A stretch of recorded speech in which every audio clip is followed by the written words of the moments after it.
Apat na sundalong nasa official mission ang napatay ng mga pulis sa Holo, Sulu. Base sa police report, hinarang ng mga pulis ang sasakyan na militar at inatasang dumiretso sa Holo Municipal Police Station para ma-verify kung sundalo sila. Pero pagdating sa presinto, bumaba ng sasakyan ang mga sundalo. Dala-dala ang kanilang mga baril. Doon na raw nagkabarilan hanggang sa mapatay ng mga pulis ang apat na sundalo, kabilang ang 2 opisyal. Pinaiimbestigahan na sa NBI ang insidente. Pinadisarmahan at restricted to quarters na ang mga sangkot na pulis.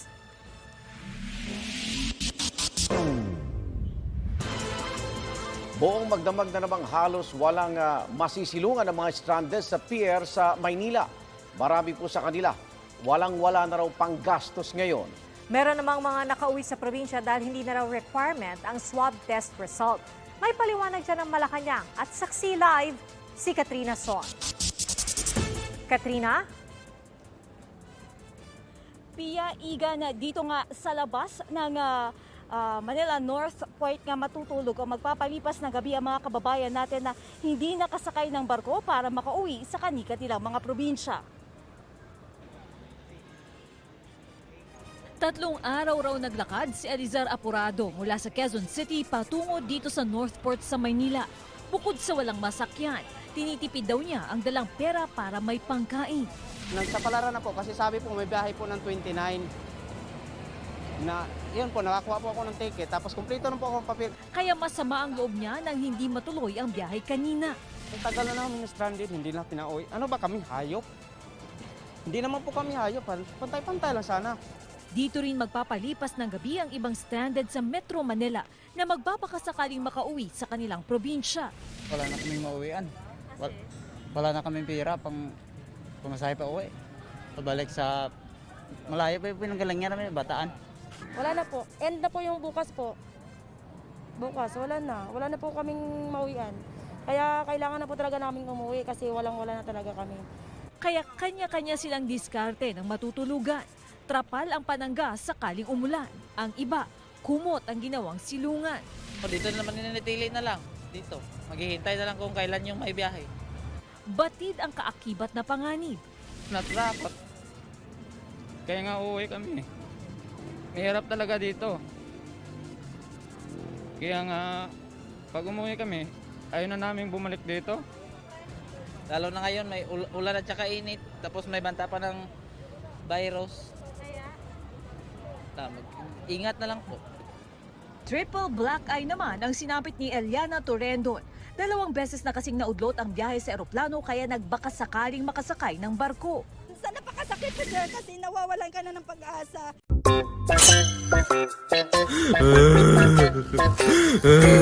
Getting dark isn't scary, but sun aging is a big problem. Without Ng pag-asa. Sa totoo lang po, hindi kami mamamatay sa COVID. Mamamatay po kami sa gutom, sa depresyon at sa konsumisyon dito. May dumarating namang libreng pagkain maski papaano. May nagdadala mula sa lokal na pamahalaan, ahensya ng gobyerno at maging mula sa mga nais lang makatulong. Nakita po namin sa balita na marami raw po na stranded na walang makain.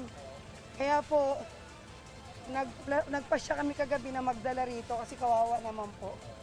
Kung sila tenga muna sa terminal, may ilan namang nakabiyahe kaninang umaga. Pinayagan kasing bumiyahe kahit walang swab test result, basta't may ticket, travel pass at rapid test result. Nilinaw ni Joint Task Force COVID Shield Commander Lieutenant General Guillermo Eliazar na walang bagong requirement para makasakay ng barko. Maaari nagkaroon na ng konting kalituhan. Sa ngayon ay hindi pa kailangan itong merong PCR test na may negative result para po ikaw ay makalis. Noong 1 linggo lang, ang sabi ng palasyo na requirement na ang negative swab test result para makauwi sa kani-kanilang probinsya ang mga LSI. Pero kanina, binawi ito ng palasyo. Ito na po yung mga lugar na merong moratorium lamang.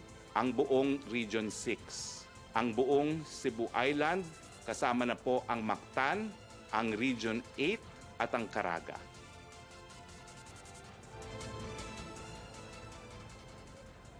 Igan, kani-kanina naman ay dumating na nga dito ang Philippine Red Cross. May dala silang tent, mga pagkain at generator para nga sa mga kababayan natin na magpapalipas ng gabi dito.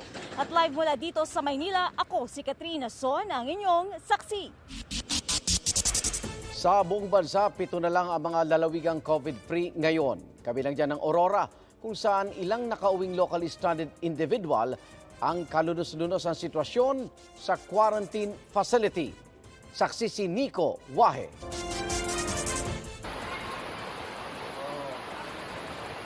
Na yung tubig. Maghahating gabi na pero hindi pa rin makatulog si Paulo Lozano. Yung hinihigaan mo. Tumutulo. May tulo. Oh. Yun na. Oh. Kung nasa paanan mo, may tubig na. Ito na yung higaan namin. Tapos, ayan, lupa. Tubig. My God. Pinasok na ng tubig at putik ang kanilang tent. Quarantine facility ito sa bayan ng Maria Aurora sa Aurora, kung saan dinala ang security guard na si Paulo nang umuwi mula sa Quezon City. Ayahambing ko ang isang tent na dapat ay hanggang 2 o 3 laang. Sa pagtulog na lang namin kami talagang sakripisyo. Paleta ang higaan. May mga folding bed pero mangilan-ngilan lang. Common ang palikuran para sa nasa 100. Nakunin nila yung folding bed. Ang may iwan sa amin, yan lang. Hindi kami nabanig. Sabi ko talaga makikipagsalo ako sa kami pag kinuha na ganyan. Sa kabilang tent, tiis-tiis ang isang ina at kanyang 1 taong gulang na anak. Medyo maayos naman po na higaan sana. Kulambo po kasi isa lang po yung kulambo dito na binigay para sa baby lang po. Sabi ng Provincial Health Office, puno ng school buildings na ginawang quarantine facility dahil sa pagdagsa ng mga umuwi. Hindi sila ma-accommodate lahat sa rooms. So, ang ating option is to put up the tents. Ililipat daw nila mga nasa tent. Oras na mabakante raw ang iba pang quarantine facility. Nakiusap na rin daw sila sa Department of Education na dagdagan ng school buildings na pwedeng gawing quarantine facility habang ginagawa pa ang 3 nilang bagong pasilidad. Ongoing yung construction, but sabi is the earliest siguro na merong matatapos na sa 3 facilities na pinapagawa is August. Mahirap naman po mag-relax, ano? Kasi hindi natin masabi, di ba? Ganyan lang yung nangyari sa Bohol. Dati sila, COVID-free. Ngayon, nung nagkaroon na ng LSI at saka yung balik probinsya, doon na nagkaroon ng problema. Napasukan na sila ng may virus ng ganyan.